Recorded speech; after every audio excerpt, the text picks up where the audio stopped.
It is Tuesday, August 30th, 2022. This is another edition of Baseball Today. That is my man, Trevor Plouffe. I am Chris Rose. Producer Dan is along for the ride as well. Big day around John Boy Media. As some of you may have seen, we have done a few things here. We have rebranded the Chris Rose Rotation Twitter bio and social media. I'm not going to call it a full channel and everything. It's not, but, you know, our handle, and we have now called it what, Plouffe? Chris Rose. I don't even know. Yeah, it's just your name. Yeah, Chris Rose. Chris Rose is what we're. Sports. There's a reason for that, because we have delved into the football world nationally. It is the first national podcast. Of course, we've got the great podcast, The Talking Giants, with Bobby and Justin. They do an amazing job. That obviously focuses on the G-men. This one is going to be a little more national scope with new Jets tight end CJ Uzomah. So we want to welcome him to the John Boy Media family. First episode is up. Please give it a listen. Give it a thumbs up. You'll enjoy him. He's got a great vibe going. So I just want to welcome him. I'm excited for you, man, because I know that this is something that you've been thinking about, tinkering with for quite some time. And it's not easy to get current players to commit to shows like this. So it had to be the right guy, someone that's, understands, part of the grind. And CJ seems to be the perfect fit. I'm happy for you. Just one thing, though. Yes, go ahead. Do not forget who your number one is. Stop. Okay? Well, gosh. If you want to be invited to any cool parties, you just remember who your number one is. That's right. You mean like the one that you ditched me for in Denver at the All-Star game? You never forget that, right? I had to do it one time to you. That's how it works. All right. Well, I'm happy for you, though. I really am, Chris. Thank you. Yeah, it's going to be fun. I think, we don't know how periodically we're going to do it, but it's, is it going to be every week? We'll see. We'll see how it turns out. But it's awesome to have him here. And let's get it going with a little baseball, because that's what we do here on Baseball Today. And before we start with the big topics like Aaron Judge and what happened to the Phillies last night and Albert Pujols and all that sort of stuff, I want to give a little shout out to a kid named Sam DeLauro, I believe is how you pronounce his last name. On the same day that Bryce Harper took a Blake Snell fastball to the thumb and broke his thumb, he got injured while playing Little League and broke his thumb as well. So he and his teammates wrote Harper a letter just basically saying, hey, the same thing happened to Sam. Sam isn't going to be able to play the sport that he loves, but we just want you to get well soon as well. It was a cute little letter. So what does Bryce Harper do? He sends little Sam an autographed bat. Bryce Harper, you're the dude. It's amazing. We talk about this all the time. Simple acts like that could just mean something and create a memory for someone for a lifetime. Sam going through that, like as a kid, like when you break something, you're out of commission. All you want to do is play as a kid, especially if you love the game of baseball. So something like that from Bryce definitely lifted his spirits, and it was cool on both ends. I love that, Sam and his team decided to write a letter to Bryce and then Bryce for responding. Like, this is such a cool story. I love it. Did you ever write like a class letter to somebody famous? I don't think I did. I didn't. Actually, I know I didn't. Who'd you write it to? Our Sunday school class wrote one to the Fonz from Happy Days, Arthur Fonzarelli, Henry Winkler, and he wrote one back. That's awesome. How cool is that? How cool. Yeah, nowadays it's you don't get letters too often. Now it's like, let me DM this dude. Right. But the DMs are a scary place. I don't go in my DM. No. Let's not slide there. All right, let's slide into this. Aaron Judge. For the 10th time, a player has hit at least 50 homers before the calendar has flipped to September. So how much does your excitement level jump as he tries to set the Yankees single season mark, which of course would be 62? I'm excited about it already, but I don't think it's going to really capture my attention where I'm going to start watching every single Judge at bat until 58, something like that, I think. Wow. Yeah, and I don't know why that is. I love watching him hit, but there's something about that 60 number. 50 is cool. He joins, I think it was Mantle and Ruth as the only three Yankees to do it twice in a career, because he did in his rookie year as well. He had 52, I believe, his rookie year. once he gets up towards 60, I think 60 is that magical number, dude. And then we're going to have to like cut all the TV shows, go straight to Judge. The homer that he hit last night, I was watching it. It's a slider to dead center. He's in a place right now where he could run off like 5-6 homers in like a couple games because he has seen the ball so well. He got into his coil. You know, he has the early leg lift. He got into his coil. And there are times, Chris, where the pitcher seems like he's 5 feet in front of you when he releases that ball. And you feel like you have no time to react and everything's quick. Judge is not at that place. Judge is at the place where when that ball comes out of the pitcher's hand, right at his release point, he's seen it the entire way. It's basically like he's saying, bring that ball into my hitting zone. And if it's in there at all, I'm going to crush it. That's a very good feeling as a hitter. You don't have that all the time. I'm telling you right now, that swing he took last night showed me he's in the zone. This guy might, I swear, he might run off like 5 or 6 the next series. Very rarely will you see me don a Yankees lid. You know, being a Cleveland guy, it feels icky. Today, it is well-deserved. It's well-deserved. I've talked about this ad nauseum. I'm a huge Aaron Judge fan. Huge. When he thumbed his nose at the Yankees offer and said, I'm good for now, back in the spring, people were like, ooh, what are you doing? Well, guess what? Every time he swings that bat, that cash register is going ka-ching, ka-ching, ka-ching. I love it. It doesn't mean that he's going to be leaving the Bronx. I'm just saying he's going to get paid more and more. Dude, bet on himself, and he's going to waltz past his personal best of 52. I am super excited. 50 is a magical number still for me. And so I will be watching every at-bat from here on in. If he's up, I'm watching. I'm just doing it. The fact that he's doing it in pinstripes, I think it does make it more special in this sport. And the fact that the Yankees, they kind of need him right now. They've lost their mojo off over the last 6 to 8 weeks. Yeah, they haven't been playing that well. But why does it make it more special? Because it's in pinstripes. I'm curious because everybody says that.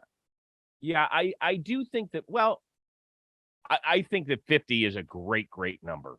Okay. Maybe I should put it this way. When a star does it, like when Brady Anderson did it, I was like, what's going on here?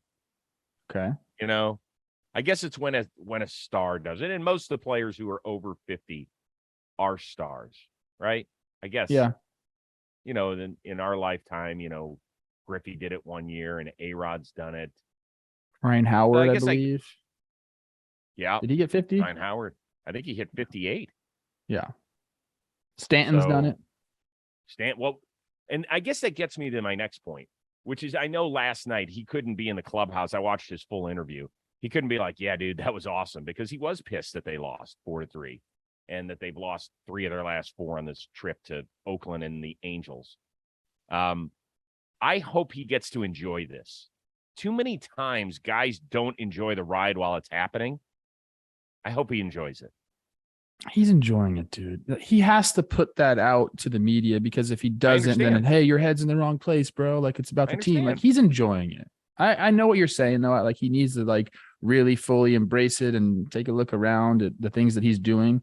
But one, I think he already is doing that. And two, he just wants to stay focused. I'm telling you, he's in this freaking zone right now. That swing last night got me so excited. Because I know that feeling, man. I rarely ever had that feeling. Seems like Judge has it quite often, but he is seeing the ball very well.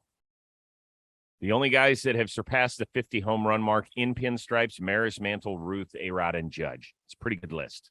Speaking of home runs, Albert, number 694 last night, including a record-setting 450th against a different pitcher. So welcome to the club, Ross Detweiler. He needs 6 more in the Cardinals' final 34 games to get to 700. What % chance do you give of him getting there? Oh, man. I started crunching some numbers before I answer your question with the percentage. Started crunching some numbers here, okay? You know, we're not really like a math company, but I can do some arithmetic every now and then. Yes, you can. He's been averaging around like 60 plate appearances over July and August, okay? So he's going to need to homer at a 10% clip to get there. You know, his career average is like, or this year he's averaging like, I think it's like 6%. So he's got to like step it up. In July or in August, he's at 8. So he can do it, man. He's got to get the plate appearances. He can do it. He's got to get hot. He's got to have like a multi-homer game in there. I'm going to say 40%. Whoa, that's way higher than I'm going to give it. Yeah, like I think like he's been hot. Like the homer he hit last night, that opposite field homer, like that's very impressive. So he didn't even hit that ball that well. He like missed that ball and it went on. I know it was in Cincy. So that tells me it sounded good though. It sounded he barreled it. The path is there. We know Albert can do that. He's very comfortable hitting in Cincinnati. I'm sure the ball flies there. But like he has a good chance to do it. I don't want to give him 50-50 because that's a crap answer. I'm going to say I'll tick below that at 40%. I think he is going to get the plate appearances to do it because we got 34 games. So just say 70 plate appearances. If he stays healthy, 70 plate appearances to get six. He's got to get hot.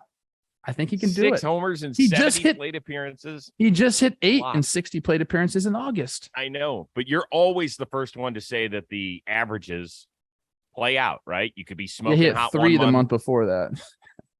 Right. So we just don't know where that's going to land. I'm rooting so hard for him. I'm rooting so hard, and I'm rooting so hard for all of us. All of us. It's going to be the last guy we ever see hit 700, I think. So I don't think dudes are going to play until they're 42. I mean, maybe it'll happen somewhere. It's going to happen. It's going to happen, dude. You think another guy's going to hit 700? We only have 3 in the history of the sport that have done it. I think it's going to happen, man. Yeah. I don't know about anyone. I'm not going to name names now. I'm just saying you can't say that's never going to happen again. That's silly. Now, you're right. He hit 8 in August, which was the most in a month by him since June of 2015 when he hit 13. More impressively, he joins Barry Bonds and Carl Yastrzemski as the only guys 42 or older to hit at least 8 in a month. So he's still doing it. Now, here's what I do. Are you sick like me, and do you check like who the starting pitchers are against the Cardinals for the next 7 games? I tried to go through the month. It's too much for me. Yeah, well, you can't do the month, but you can do like the next week. So it's done tonight. He's a right-hander. Then he gets 2 lefties, Minor and Smiley. He's got 1 homer in 21 at-bats against Minor, 1 in 15 at-bats against Smiley. I think it just came in Wrigley Field, if I'm not mistaken. Okay. After that, it's a bunch of righties. So I implore teams that are out of the race, like the Washington Nationals, whom he is going to be facing, to please, for the good of the game, throw as many lefties in there as possible. Does your fucking record really matter at this point? No. Does 700 homers matter? Yes. Davey Martinez, I love you. You're a good dude. I've known you for 15 years. For the love of God, put lefties out there now. I'm sure they'll listen to you. Let's just send that clip to Davey Martinez. Sure, Chris. Sure thing, bro. We'll just put Patrick Corbin on the mound every game. If you put lefties out there, I will put your name ahead of Trevor Plouffe and CJ Uzama's in the Chris Rose Sports Twitter handle bio. Now, if that's not enough to make you know what? I'm going to ask to have my name removed again. Now that I had it in there, I'm over it.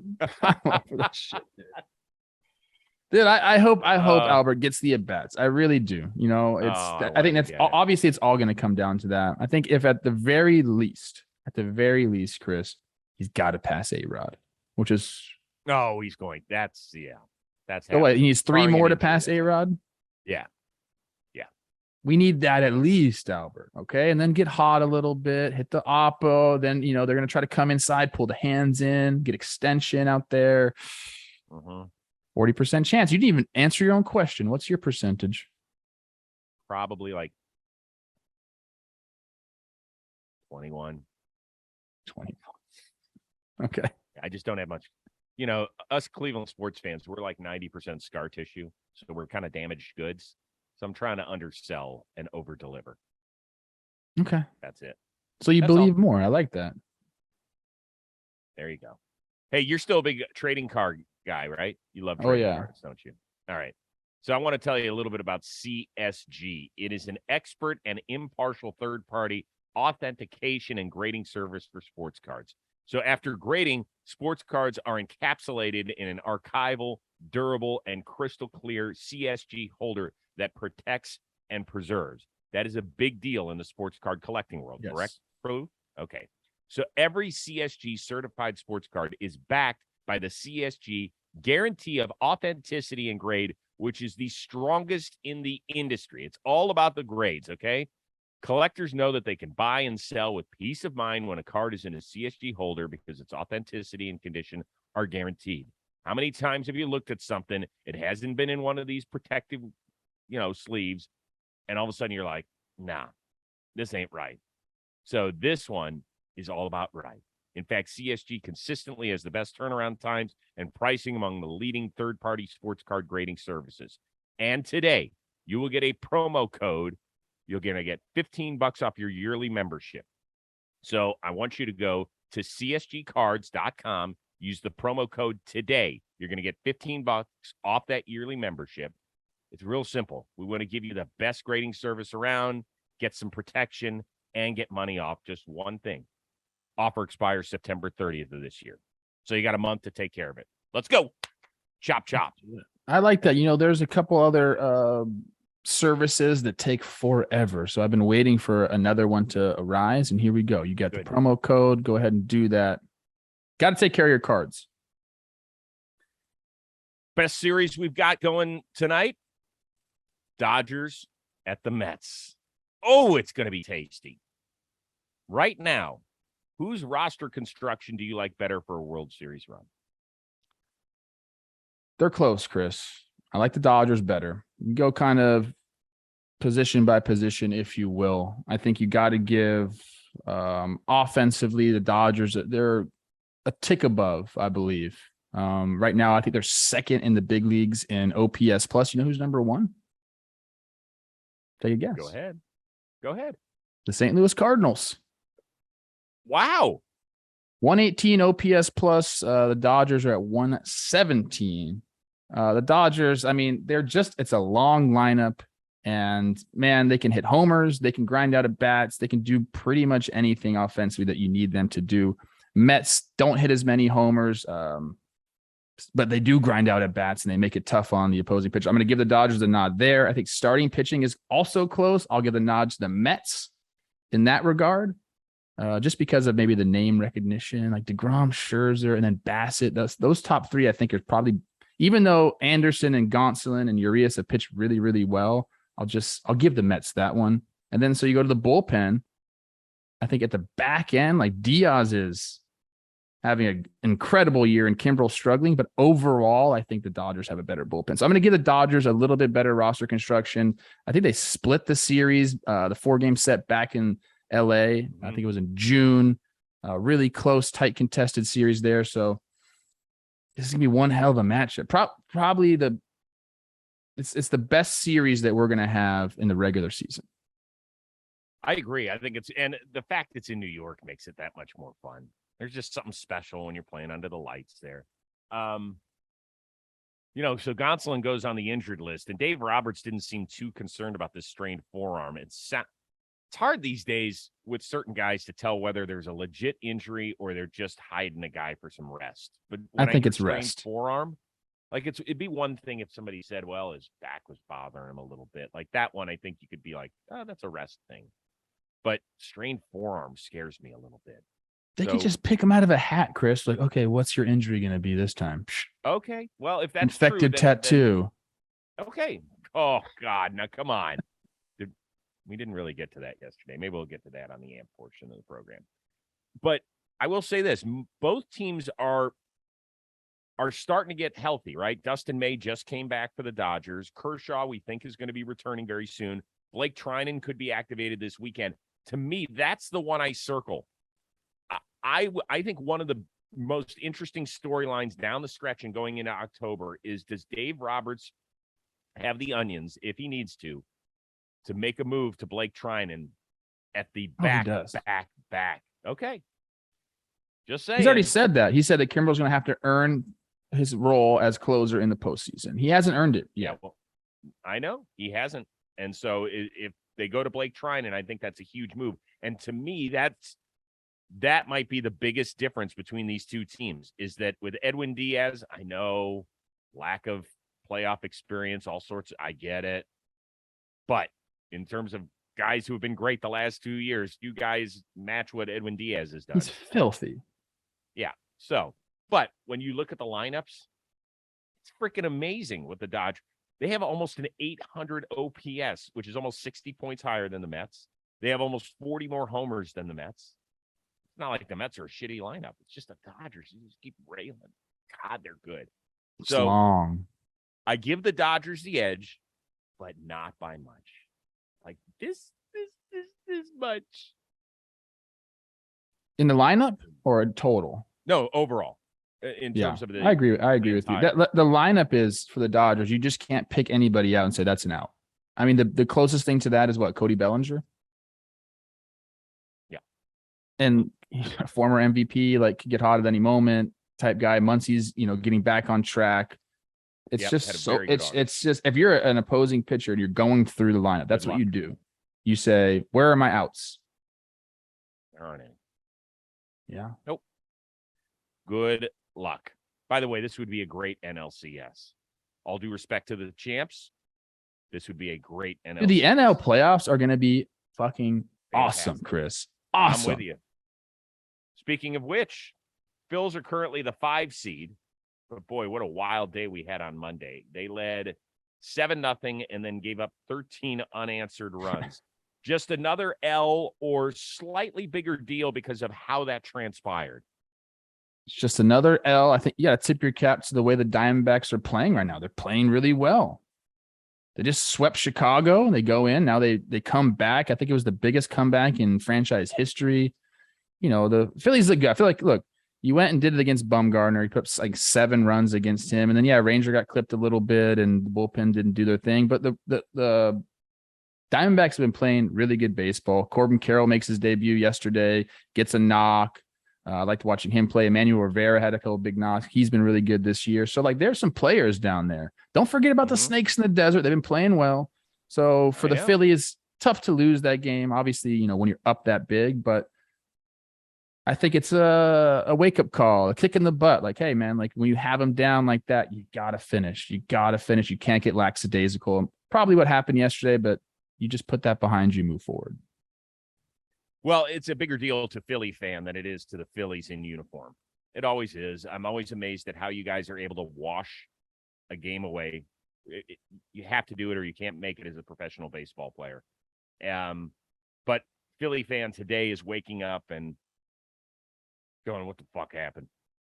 Because they only have, they probably went to sleep when it was 7-0. And then they really woke up and went, what the fuck happened? They only have a 3-game lead over Milwaukee in terms of falling out of the playoff race entirely. So, that's one of these games you're going to circle where you're like, man. 100%. I agree with you on that end. This is going to come down to it. I really believe that's it. It's Milwaukee's the only team that's going to threaten the people that are in the postseason already in the National League. I mean, the Giants are 8.5 back of a wild card spot. So, yeah. So, I mean, Milwaukee's a damn good team, and the Padres and the Phillies and them battling it out for the last 2 spots throughout this last month is going to be probably one of the bigger storylines in all of baseball, because those are 3 really, really good teams that aren't going to get in. So, when we talk about, hey, it was the wild card, we adding too many teams. Doesn't seem like it. It seems like this was a nice number. We're still getting those heated battles come September, just like we wanted. Yep. Wouldn't surprise me if the Phillies go hang a 10 spot. Well, is it Zach Gallen though going tonight? Let me see. Getting it up. I think it is Gallen. If it's Gallen, then they're not going to hang a 10 spot. Come on, baby. It is Nola versus Gallen. Oh yeah, that's a great game. That's a great game. I would take a Southwest flight today. Hey, also, we talked about this a little bit. I think Jake and I talked about it yesterday on Baseball Today. As far as the National League West, if you're the Diamondbacks, you're catching up to you're 1 game back of the Giants for 3rd in the NL West. You have something to play for. In Mr. 3000, when they're like, hey man, we can get 3rd place. Let's go do it. At least it's something. You got to find something at this point of the season to play for. You know who was in Mr. 3000? Were you in Mr. 3000? You're in everything, bro. You're so famous. Dude, I get like $1.37 residual checks for Mr. 3000 and for Rebound, which I was in with there was a Martin Lawrence who did it. We shot a little scene with Best Damn. It's hilarious. The residual checks from those movies, hilarious. You got a great agent because you've been in so many things and like, you're all right. You're not like. No. This is back then. Back in the day, they wanted the Best Damn crew. It wasn't Chris Rose. It was the Best Damn crew they wanted. So Mr. 3000, Rebound. Oh, and Garfield the cat. Oh, I love Garfield. Lasagna. Me and Garfield have something in common. Love lasagna. Hey, dude, you're in every documentary that comes out now too. I know, that's crazy, right? I haven't even seen the Ann one yet. I watched the Manti Te'o one. Yeah. That's crazy. Okay. Hey, Manti Te'o is just like the nicest guy ever. By the way, he came out looking great in that. Oh, well, like physically, because he looks like a freaking man rocket too. I know. What happened? Yeah, physically, it looks great, but I'm just saying, just like emotionally, where he is, that was a win for him. Good. All right, last thing, real quickly. Marcus Stroman returned to Toronto in a Cubs uniform yesterday. There's a little kid who's holding a sign, how much he loves baseball, how much he loves Marcus Stroman. Stroman comes over, and the waterworks just start. It's not so much a question, just Stro, love it. Spent some time with the kid. This is what it's all about. Yeah, and I believe when I kind of looked into it a little bit more, this family is from London, and so I think the Cubs are going to London next year. And he said, "Hey, next year I got you. All tickets for you and your family. Come on." Stroh's really good with stuff like this. He's one of the athletes that understands how much this means to people, dude. You make fans for life by going and saying hi. Yep. Like that's the simplest thing, my people. Yep. Good job for Stroh. He's recognized this early, and you know what, man? Like he's building himself a brand and all sorts of things. He's doing it the right way. Yep. Nice work, Marcus Stroman. 2 thumbs up from the crew here at Baseball Today. What do you have coming up on John Boy Media? We're recording the midweek episode today for Talking Baseball. We're going to talk about a bunch of stuff. Jimmy's in the house. He's been kind of, back and forth on Talking Baseball as he's really busy now, but he'll be there today. And then also check out the Warehouse Games Floorball Championship. It's out. It's awesome. The production value is incredible. It hurt me that I wasn't in the finals because how competitive I am, but yeah, still a good game. What about you? If you want to hear somebody sing "Oh Canada," go listen to it. Go give it a shot. So we had the schedule changed. So the latest episode of Rose Rotation is out with Miguel Rojas. Give that a listen. He's great on a bunch of things, including we try to help him out with his fantasy football draft. He's on his own for the first time ever. He tries to help me out with something, with a purchase that I've never made before, which might come as a complete shock. Just great. He's awesome. Plus the football show with Chris Rose and CJ Uzama. The debut episode is out. Give that a listen on our football channel, please, and subscribe as well. And that's that. And I'll be taping another Rose Rotation, but until it actually happens, I don't want to promote it. So there you go. All right. I'm going to go watch that show and be jealous. You should. Yeah. Don't be jealous. Enjoy. Just welcome him to the family. You got a harem of handsome dudes that you do shows with. And you know what? Yeah. I'm getting a little jealous. Well, when the host is below average, then you have to hire good help. That's true. Good point, Chris. Yep. Thank you. All right. So for Trevor Plouffe and producer Dan Rourke, who does an outstanding job as always, I am Chris Rose. We will see you Wednesday on Baseball Today.